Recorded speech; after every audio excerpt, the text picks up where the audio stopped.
Good morning, buenos dias from another day of the Costa Rica Travel and Living podcast. I'm going to be your host today, Jessica Licky, and we are joined here by Shiona. We're going to talk about all things Costa Rica, family, kids, growing a family, what that looks like. So if you guys are looking to move to Costa Rica or recently moved here, or have questions about what raising a family here in Costa Rica could look like, this episode might be very interesting to you.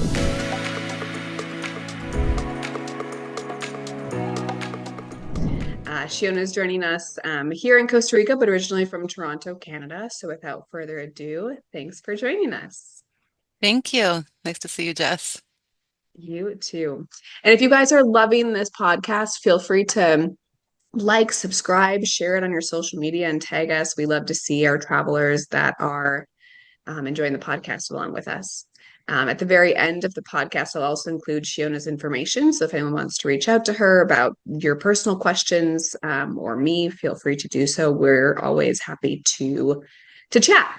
So Shiona, thank you so much for joining us. We are super excited. We're excited to hear kind of where you come from, how you ended up in Costa Rica, and all things about raising a family here. So I'm not sure if you want to start and kind of tell us how you ended up in Costa Rica, how long ago, and kind of what your story here in Costa Rica, how it looked like when it started. Sure. Yeah. I'm originally, like you said, I'm originally from Toronto, Canada. That's where I grew up. When I was 16, I came to Costa Rica on just a short family vacation. And so this is a long time ago, back in 96. And I don't know, it changed everything, that one trip. So I'm from downtown Toronto, huge glass office buildings, very modern city. And, back in the mid 90s in Costa Rica, things were a little bit different. A lot of the roads were dirt roads where we were traveling, and just the people, the lushness of the environment, everything. That was it for me. And so since that first trip, pretty much everything I've done has been on the road to living here, to get to live here. Wow. And where do you live now? So now I live in the mountains. I live in Heredia in a town called San Rafael. It's a pretty small town and we're quite high up. So it's a cooler climate up here, but beautiful place to live. Nice. Do you have a little bit more of like the cloud forest weather, or do you get more of like the Central Valley, or what does the climate look like there? Yeah, the temperature is definitely quite a bit cooler than most of the country. We do get a lot more, I guess, yeah, I would say parts of it, especially a little bit higher up, is a little bit more like cloud forest. Can get quite foggy here in the rainy season, for example, which I personally love. It's quite romantic almost, the fog. Yeah, it's definitely a lot crisper in the mornings and the evening than in most of the country. Yeah, same here where we live, just right outside of Ciudad Quesada. It's mountainous too, and we right now it's quite foggy actually. Is But it? yeah, it's nice because we don't need to use AC as much as some of our coworkers or friends there on the beaches and things like that. So it definitely Yeah. does have its upsides. Yeah, and it's not cool enough either to require heating either. So just on those really crispy nights, we'll have extra blankets, but usually it's not necessary. It's kind of that perfect temperature. Nice, nice. hmm Well, tell us about your kiddos. Were they born in the US? Were they born here in Costa Rica? How did you decide, kind of where to have them, or was it just fate? Or tell us about your kids. So I have twins. They're 5 years old. I kind of lucked out. I have a boy and a girl, so I've got the best of both worlds. And they were born here in Costa Rica. We did have a debate what country we should have them in. And I think when you are from another country, sometimes those kind of questions come up. What's best for my kids? So being from Canada, we have all the healthcare there is public. So a lot of advantages in that way. I would consider it a really good healthcare system in Canada. So that played a factor. And then my husband's Costa Rican, but he was actually born in California. So we had that as an option as well, having the kids in the States. Some of his family lives there still. But ultimately, we decided for several reasons to have the kids in Costa Rica. One is almost like the sentimental reason. I love Costa Rica. It's my favorite place in the whole world. I can't imagine living anywhere else. Being in Costa Rica really means a lot to me, and I want my children to grow up in this environment. But also just the options for having a child in Costa Rica. We've got the public healthcare system, and we also have private options as well. And the fact that I had so many options kind of made it an easy choice. Originally, we were going to go to the public hospital to have, for the birth until I found out it was twins. And then that kind of changed everything. So it was a bit of I'm an older mom. I had them when I was 39. So there's one factor there. They call it geriatric pregnancy. And but then twins adds on another layer of, complexity to that. So I think it was a little bit more a fear-based decision. The idea that you'd be more comfortable, more attention in the private system. I don't know if that's necessarily true, but we had a great experience. No issues. Um, yeah, it was a good choice, I think, overall. Which hospital did you choose for the private We delivery? chose the SEMA. Originally, I really wanted to have them in the Clinica Biblica. And for me, that's one of the top hospitals in the country. But SEMA also has a great reputation. The reason we ended up with the SEMA is a little bit more for convenience. SEMA's in the Escazú area. And for example, for having my parents there and where they would be staying, it's definitely easier for them to stay in the Escazú area in terms of hotels and amenities than the Biblica, which is more in the downtown area. Um, but also the pediatrician, the OB. So when I met the OB, I knew that he was my guy. He just very laid back, assured me. I just felt very relaxed with him. And he's also one of the top OBs in the country. And he said, no, I prefer SEMA, so let's do it there. He kind of made the decision for me. Like, sounds great.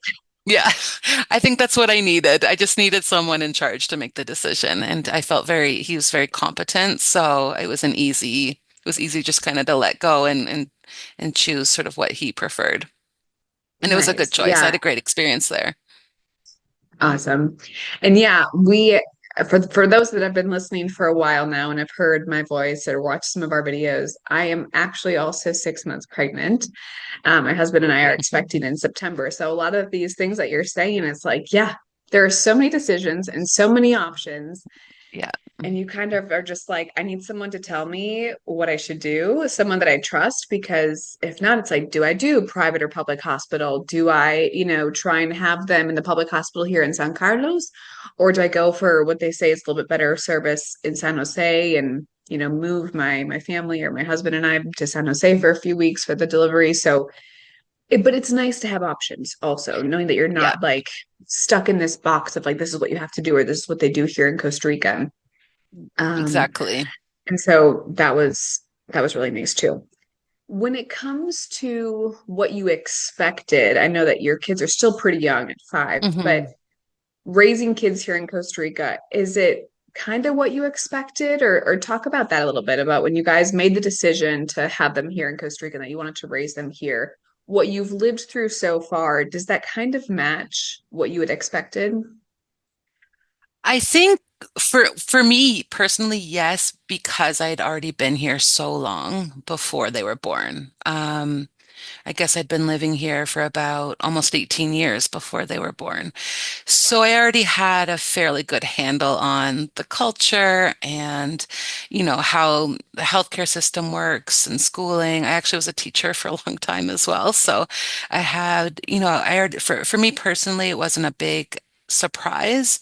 Um, but all the things that I kind of hoped for raising my children here have happened. So one thing that for me is really special about Costa Rica is that in general, I don't want to stereotype too much, but in general, it's a very family-oriented culture.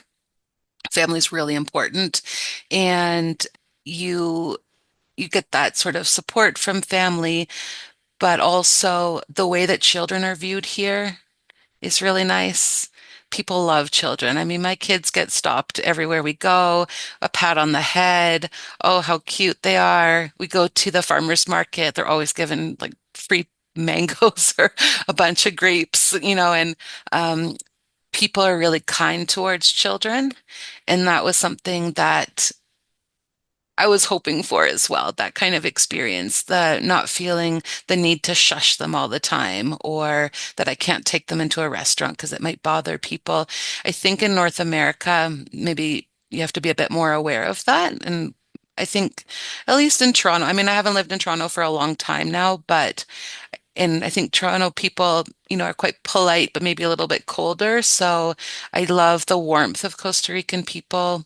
If you get on a public bus, people will start chit-chatting with you and they'll want to ask about my kids. And it's nice. You feel comfortable here. And I feel like my kids are always welcome, which is a great feeling as a mom. And that's surprising to hear as someone from Canada because I grew up in Wisconsin and the Midwest hospitality is amazing. And I think kind of after that, Canadians have some of the best Yeah. reputations for being so hospitable. So to hear that from you about Costa Rica and the way that in general they treat your kids or kids in general is definitely something to Yeah. take into consideration. Is there anything that surprised you or at least so far about having kids here that you maybe weren't expecting? Hmm. I think you have an idea that it's going to be expensive raising kids, but it's very expensive raising kids. And you always want the best for your children, but there's certain things in Costa Rica that are much more affordable than in the US and Canada. For example, like, healthcare and those kind of things, going to dentist appointments, very inexpensive here. But clothing, toys, shoes, anything of any quality is very expensive. So it's one thing that kind of, even though I was aware of it, there's like that whole other, you just end up spending way more than you normally would have. So, but other than And that, not really. I think for us too, my husband and I buy a lot of our clothes when we go home for Christmas back to the Yeah. States and we bring it back. But if your kids are going to school next month, you didn't have time to go back to the States, or maybe it wasn't part of your plans, and so you do have to just kind of suck it up and buy some of those things here that might be more expensive. Yeah. Um, Are your kids bilingual? How did you manage that, or how do you manage that? Do you think it's important for families to have bilingual kids either before moving here or once they move here? Do you think it's easy to integrate into? Why don't you talk about that a little bit?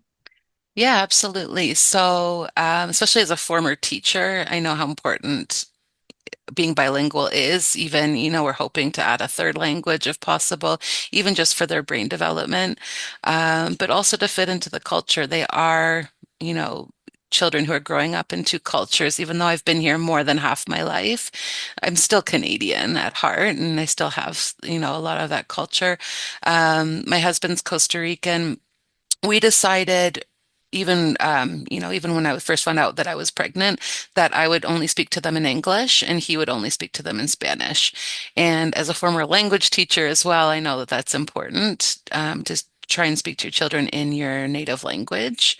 Not only for them in terms of learning, but also for that like emotional connection. Even though I'm fluent in Spanish, it's never going to be quite the same as speaking in your own language. So my kids are bilingual, but and this is what makes me laugh having twins is even though they're twins, my son is the Tico and my daughter I would consider more the Gringa in terms of language preferences, culture. My son uses all the Costa Rican slang. He just Oh loves my that. Whereas my gosh. daughter, I can tell sometimes like her instinct is to speak English first and then Spanish, even though she speaks Spanish. So, yeah, they speak both languages, but there's definitely a preference. They each have a different preference for their language. And this is a totally selfish question as someone who's about to go through the same thing because I'm also from the States and my husband is Costa Rican. And maybe because you have that background as a teacher, it wasn't as hard. But did you find yourself like, because my husband and I speak mostly Spanish in the house. Hmm. And so my one of my biggest worries is like obviously I can speak English, but because my entire husband's family lives right here within 10 minutes, and the schools, I mean, obviously there are bilingual schools, but there's just so much Spanish that my instinct sometimes is just to revert to Spanish.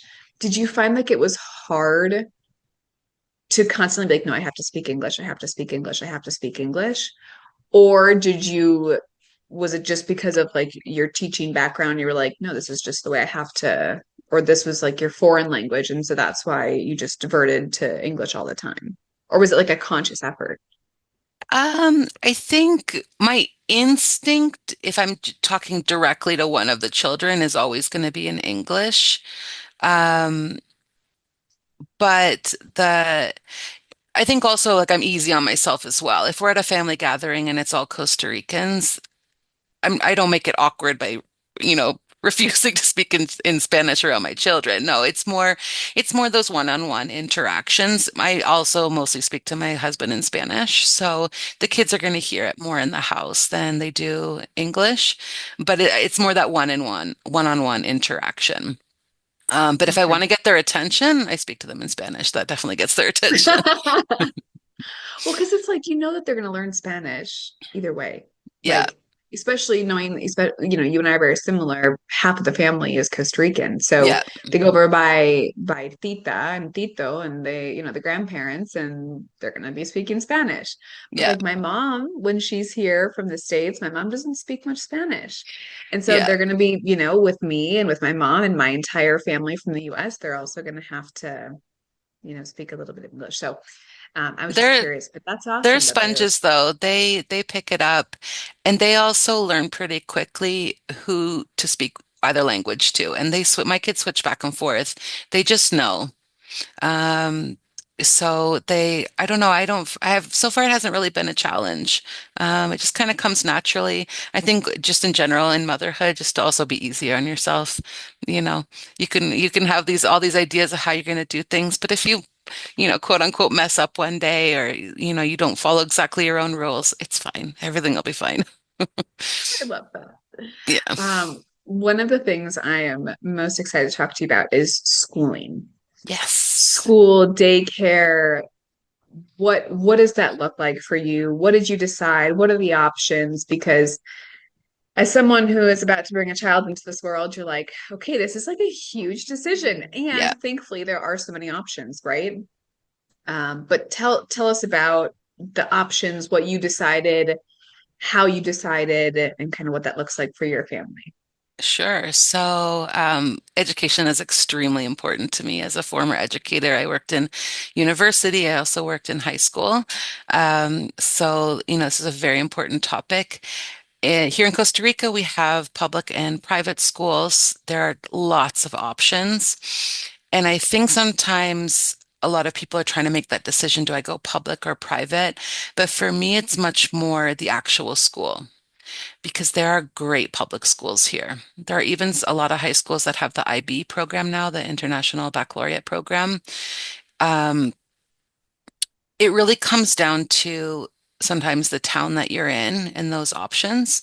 But same goes for private schools. Some of the private schools in Costa Rica are incredible. They've got accreditation from American schools, Costa Rican Ministry of Education. They've got IB programs.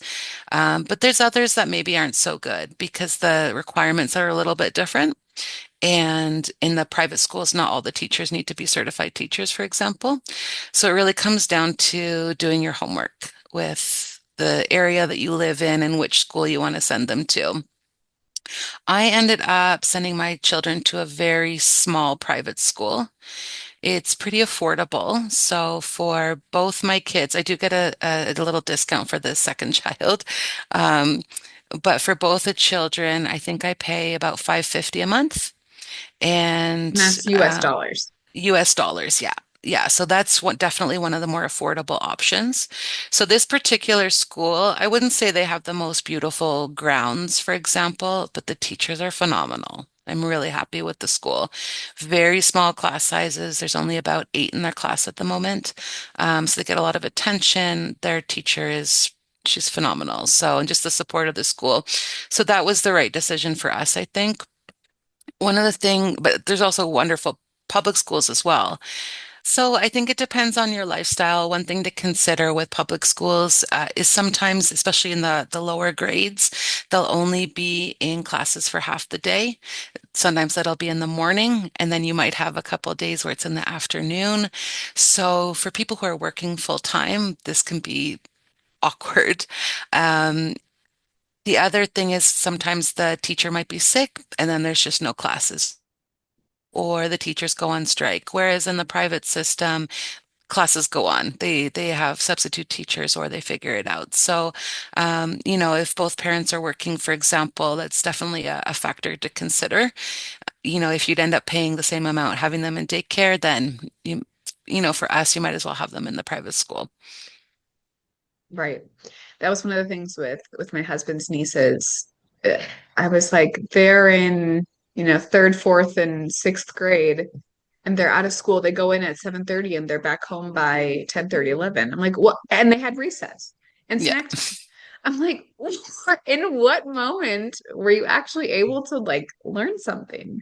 Yeah. And I'm sure that they do, in the public schools, because my husband had a public education and it was amazing. So I think it's maybe changed a little bit, but to your point too, it totally depends on, each school and each area. But I think it's nice because a lot of places here in Costa Rica, especially places that tend to have some sort of expat community, Hmm. have a fair amount of private options too. Yeah. Do you want it more of a Montessori type school? Do you want it more, to mirror the US school system? Do you want it to be a mix or a hybrid of Costa Rican US? And so I think, there are some schools, I think like Korea in Guanacaste, that follows the US school system to the calendar and Right. everything, which isn't the typical calendar here in Costa Rica. So yeah, I think to your point, like doing your research on first of all, where are you going to live or where are you living? What are the options there? And what is the creencias, or what are the beliefs that the school has Yeah. for their kids and their alumnus? So, I think too with um, the private system as well, you have, like you just touched on, more options sort of in the methodology you want your children to be learning under. So the public system t does tend to be, in my opinion, as an ex-educator, pretty heavy on standardized exams, which I personally am not a fan of. Um, so you have more options. For example, like you mentioned, Montessori style schools. I know some great schools, for example, that are focused on project-based learning. You've got more options in that sense, as well. So, awesome. What would you say the average? I know you said how much you guys pay, but like having the background that you do, what would you say the average middle school and high school private education looks like as far as like a cost perspective goes? Knowing that it can mm, be different if you have two kids, three kids, four kids, they yeah. tend to give you a little bit different. But like, what does that range even look like? So it typically goes up the older they are, the higher the grade they are. Um, I would say probably the average, I'm going to guess, is around, let's say 600 a month would be an average, but then it can go up to a little over 1,000. And it's worth it too to look into what that includes. So, for example, some schools that would be the tuition, let's say $1,000 for the tuition, but then there's school trips and then there's materials and all those things tacked on. I know at my kids' school, for example, I do feel like every week I'm handing over money for something. So even though their tuition's quite low, there's, for Father's Day, for example, it's really sweet. They're doing an activity, but it's another like I don't know, $75 I have to hand over. And so there are those other things. I worked at a pretty big private school called the British School of Costa Rica. I worked there for quite a while.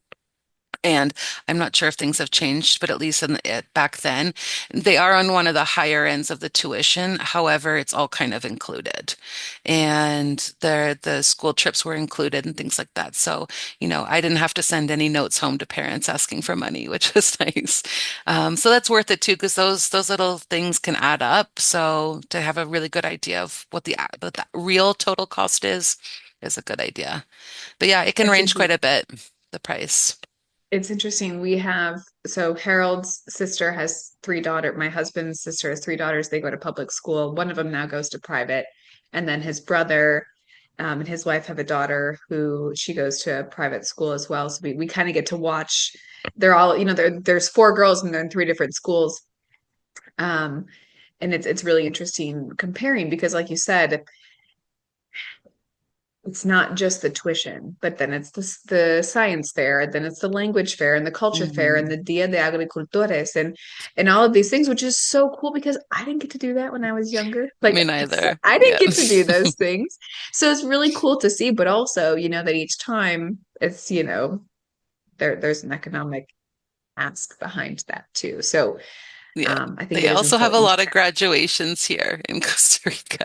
I feel like almost every year they're graduating. So it's like my kids had a huge ceremony last year and they had all these personalized sashes made and now they're having one this year as well as because before they go into grade one. So a lot of graduations.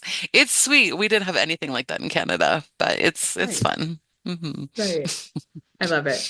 Um, when it comes to healthcare, I just want to touch on this quickly. I know we talked a little bit about options for birth here in Costa Rica, but Hmm. do you guys use the private system? Do you use the public system like for checkups? How reliable is the system for you guys or in your situation? Do you use the private versus public? And again, what was kind of your expectation there? And do you feel like Yeah. Costa Rica kind of meets that? Yeah, and I think I actually might have a unique perspective on this because I grew up in a system which is only public. Private's not an option in Canada, or I think it's still that way, but you can only go through the public system. Costa Rica is a hybrid. You've got the public option or a private option. And then we actually lived in the States for 2 years during the pandemic, and I was in California, and we only had the private option um, with insurance from my husband's work. So I've kind of been in all three systems. And in Costa Rica, we do actually a bit of a hybrid. So Costa Rica, the way I take the Caja, which is our public system here, the way that I view it is if you're in a real emergency and you have something serious, the Caja is actually your only option. They're the only ones that really have trauma emergencies. Um, and I think it's amazing. It's available to everyone. If you need a non-life-threatening appointment for something, that's kind of where the issue is. It can take a long time to get an appointment. So if you need like a scan or something like that, it could take maybe a year or more to get that appointment. But I like that we have the option. So for minor things, we take our kids to the local EBICE. That's like the local public clinic and just to have them checked out.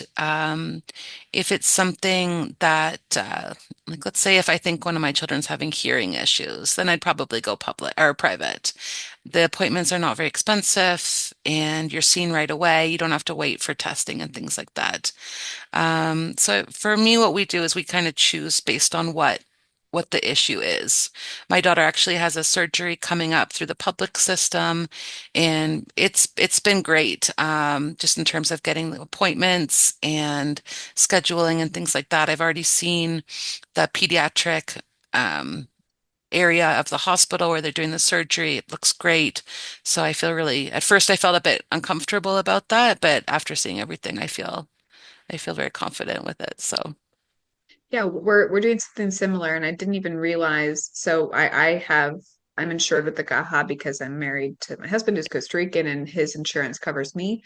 But we're also even just with like the prenatal control, we are doing both the private and the public yeah. because why wouldn't you, right? It's Hmm. essentially just another, checkup. And as far as vaccines and things like that, they're pretty, and granted, I have preference right now because I am pregnant, but we were able to get in one day to the next, Yeah, because they do, put a pretty big emphasis on pregnant women and young kids to make sure that they have everything that they need. Um, definitely. I wanted to touch on one thing, and I'm not sure if it's super applicable to you, but when it comes to like your kids making friends because they are a double or a dual cultural family and they speak both languages, do you find that they fit in quite well? And I think maybe to double click on that, families coming here from US, Canada, the UK, would what recommendations would you give them if they wanted, or if that was a worry to some parents on like how their kids would fit in? I think I think it's hard for any child to sort of fit into school, especially if they're coming from another country. There's so many differences.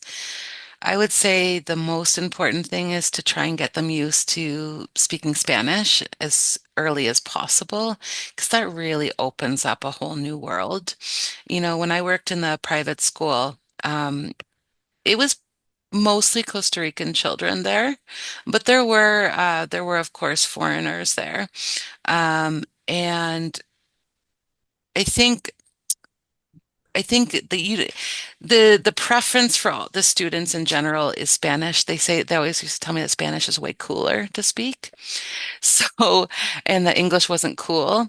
Um, so if you're not able to speak Spanish well, I think sometimes it's a bit harder to integrate. And so that'll depend on the school as well, because there are a lot of schools that have quite a big foreign student population, or at least children where their parents are from the States or Canada. So maybe they speak English in the home. I think in those kind of schools, the kids would have an easier time fitting in. My children are the only kids in the school who are not like 100% Tico. So my son sometimes gets comments from the older kids like, "Oh, you're in English," they call him. But English. I think it's just the kids trying to find something to talk to, to say to him because he's quite shy compared to my daughter. My daughter has zero issues, but she'll talk to anybody. So I think sometimes it comes down to the personality of the children as well. And but yeah, I mean, I think it would just be kind of preparing the kids as best you can. You might have moments where you don't understand jokes because, humor is different in different languages. It's not just the language of it, but it's the culture of the humor. And I think the best thing you can do is try and get your kids involved in sports and those kind of activities. It's a great way for them to bond with other children. But yeah, Awesome. they get comments once in a while. My kids are also really blonde with blue eyes, so they kind of stand out a little bit. And yeah, I mean, I think all of those things are super important. I mean, we get calls all the time as people that work in travel and tourism, and people will ask like or say, "Hey, I want to move to Costa Rica next year with my family. We're looking at some sort of investment property, and we want to move to Costa Rica." And the first thing as someone who lives here, you're like, "This country's amazing, and you've picked a really great country if you do decide to move here." And it's not a super easy country to live in sometimes Hmm. because of some of the cultural aspects that you get really, really used to and comfortable with back in, Northern America, US, Canada, right? And so, what advice would you have for a family that's maybe listening to this episode that's like, kind of maybe contemplating moving to Costa Rica? Where would you recommend they get started? How would you Hmm. recommend where to start looking? Is it Guanacaste? Is it the Central Southern Pacific? Is it San Jose? Is it somewhere more rural? Of course, each family is going to be a little bit different, but like, Yeah. where would you start in like recommending them a good place to get started? I think the first thing I would say is as a family, try and figure out what your family priorities are. Like, what are the most important things? So I know for my family, it's education and access to healthcare. And that kind of determines where we're going to live in the country because we're actually considering moving back to the beach right now. So this is a topic of conversation in our family. So for some families, it might be education is the number one thing. And so in that case, you're probably going to have a lot more options in the Central Valley and then parts of Guanacaste.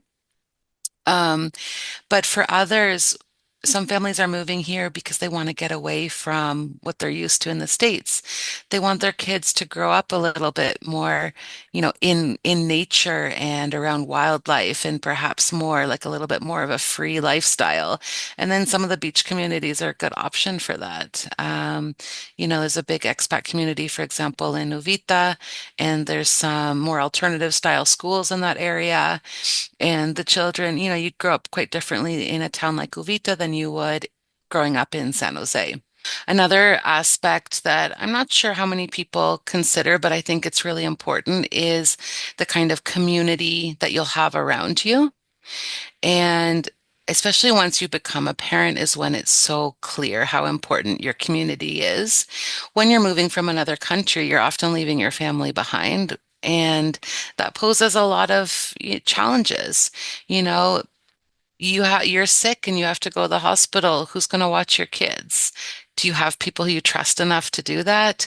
Who are you going to bond with about those mom moments where you want to pull your hair out?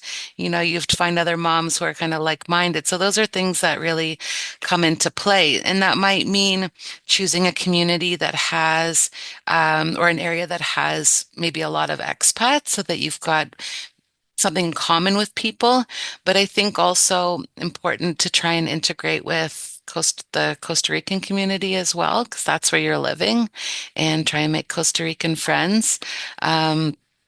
So maybe choosing an area that has lots of opportunities for that. If you're a religious person, that could be going to church, for example. You could be volunteering with like animal rescue centers, which are pretty big in Costa Rica, and a lot of people volunteer there. And then also getting involved in your kids' schools as well.